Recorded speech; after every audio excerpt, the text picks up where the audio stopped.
আসসালামু আলাইকুম রহমতুল্লাহি ওবরাকাতুহু। সম্মানিত ভিউয়ার্স, সবাই কেমন আছেন? আশা করি আল্লাহ তাআলার রহমতে সবাই ভালো আছেন। আজকে আমরা পড়ব কোরআন শিক্ষা ক্লাসের 11তম পর্ব। তো আসুন পড়া যাক। গত পর্বে আমরা পড়েছিলাম আলিফ থেকে ইয়া পর্যন্ত, আলিফ থেকে ছোট বড় অক্ষর, এবং এখন আমরা পড়ব আরবি যুক্তবর্ণ অক্ষর। তা আসুন পড়া যাক। আউযু বিল্লাহি মিনাশ শাইতানির রাজিম। বিসমিল্লাহির রহমানির রহিম। যালাম, একটি অক্ষর আমরা তিনবার করে পড়ব। যালাম, যালাম, যালাম। লাম কাফ, লাম কাফ, লাম কাফ। হা ওয়াও, হা ওয়াও, হা ওয়াও।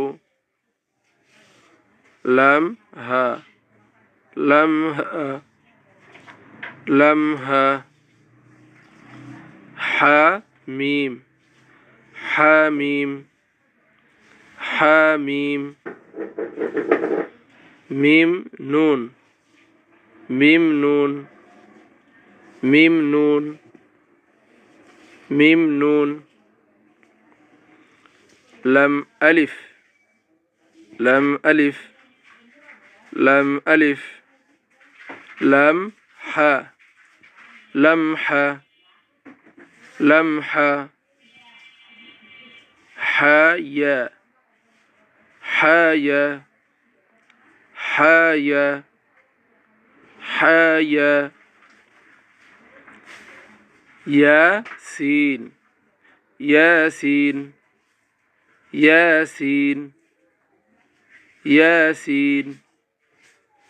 কাফ বা, কাফ বা, কাফ বা।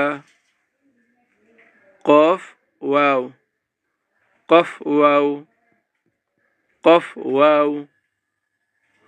সম্মানিত ভিউয়ার্স, আজকে এই পর্যন্তই। সামনে দেখা হবে আগামী কোনো পর্বে। সেই পর্যন্ত আমাদের চ্যানেলের সাথেই থাকুন এবং আমাদের চ্যানেলটি সাবস্ক্রাইব করুন। পাশে থাকা বেল আইকনটি বাজিয়ে দিন এবং বন্ধুদের মাঝে শেয়ার করে দিন, যাতে করে তারাও ঘরে বসে অনলাইনে কোরআন শিখতে পারে। সবাই ভালো থাকবেন, সুস্থ থাকবেন, সেই কামনা করছি। আল্লাহ হাফেজ।